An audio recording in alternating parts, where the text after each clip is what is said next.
सोच के देखो, आजकल हम जहाँ पर भी जाते हैं, कैफे, एयरपोर्ट या मॉल, सबसे पहले क्या पूछते हैं? भाई वाईफाई का पासवर्ड क्या है? हाँ, वाईफाई के बिना तो लगता है जैसे दुनिया से कनेक्शन ही टूट गया है। लेकिन क्या आपको पता है कि वाईफाई आया कहाँ से है, किस साइंटिस्ट ने इसे बनाया था और क्या हमारी हेल्थ के लिए सेफ भी है या नहीं? तो चलिए आज की इस वीडियो में हम वाईफाई के पीछे का पूरा साइंस, हिस्ट्री और थोड़ा सा हेल्थ का ट्रूथ भी समझते हैं। चलो टाइम मशीन में बैठते हैं और चलते हैं 1989 ऑस्ट्रेलिया। वहां की एक टीम साइंटिस्ट ने एक क्रेजी सा आइडिया सोचा, डाटा को हवा के थ्रू भेजना। 1992 तक CSIRO मतलब Commonwealth Scientific and Industrial Research Organisation के रेडियो फिजिक्स डिवीजन के साइंटिस्ट ने एक वायरलेस लेन का प्रोटोटाइप बना लिया। टीम को लीड कर रहे थे जॉन ओ सुलेवेन और इसी साल उन्होंने वाईफाई का पेटेंट भी फाइल कर दिया। सो बेसिकली वाईफाई एक एशिया इन्वेंशन है और आज ये पूरी दुनिया भर में छाया हुआ है, घर, ऑफिस, कैफे, इवन फ्लाइट में भी। अब सबसे इंटरेस्टिंग पार्ट ये है कि ये मैजिक आखिर होता कैसे है। वाईफाई एक्चुअली एक रेडियो वेव सिस्टम है। तुम्हारा फोन या लैपटॉप जब रूटर से कनेक्ट होता है तो डिवाइस अपना डाटा रेडियो सिग्नल में कन्वर्ट करता है और भेजता है एंटीना के थ्रू। रूटर उस सिग्नल को रिसीव करके डिकोड करता है और वायर्ड कनेक्शन से इंटरनेट तक डाटा भेजता है। फिर जब इंटरनेट से कुछ डाटा आता है, लाइक तुम यूट्यूब वीडियो प्ले करते हो, तो रूटर उस डाटा को रेडियो वेव में कन्वर्ट करके वापस तुम्हारे फोन तक भेजता है।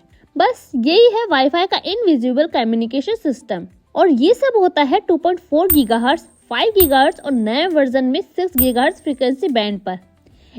इस बैंड्स को मल्टीपल चैनल में डिवाइड किया गया है, पर एक रेंज में एक ही टाइम पर एक ही ट्रांसमीटर एक ही चैनल यूज कर सकता है। इसलिए जब सब एक चैनल पर चिपक जाते हैं तो वाईफाई बोलता है, भाई मैं स्लो हूँ।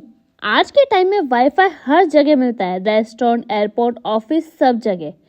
कुछ जगह वाईफाई फ्री मिलता है, बेस्ट फीलिंग एवर। लेकिन कुछ प्लेस पर पेड एक्सेस होता है भाई। कभी कभी आप डायरेक्ट कनेक्ट भी कर सकते हैं, कभी कभी पासवर्ड भी मांगना पड़ता है। लेकिन वाईफाई ने एक चीज फिक्स कर दी है, अब नो इंटरनेट जोन कहीं पर भी नहीं मिलता है। अब एक सीरियस सवाल पर भी गौर करते हैं, क्या वाईफाई के सिग्नल हमारे लिए सेफ भी है?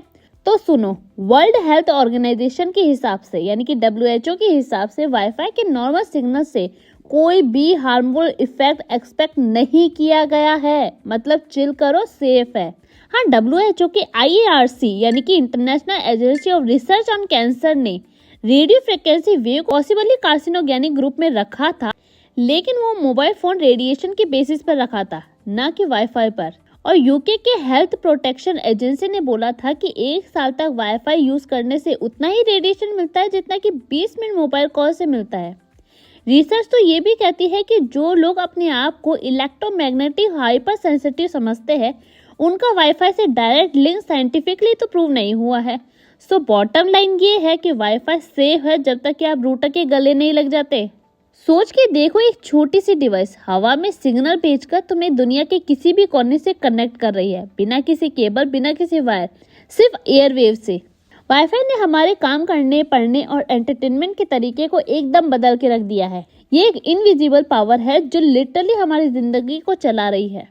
तो दोस्तों, अगली बार जब भी फोन में कनेक्टेड टू वाईफाई लिखा देखो तो याद रखना उसके पीछे है साइंस, इनोवेशन और कुछ ब्रिलियंट माइंड्स जिन्होंने हवा में इंटरनेट उड़ा दिया है। अगर आपको ये वीडियो पसंद आई हो तो लिंक मारो, शेयर करो और सब्सक्राइब जरूर करो। Thank you so much for watching this video, क्योंकि ऐसे ही अमेजिंग साइंस के सीक्रेट मैं आपके लिए लाती रहूंगी।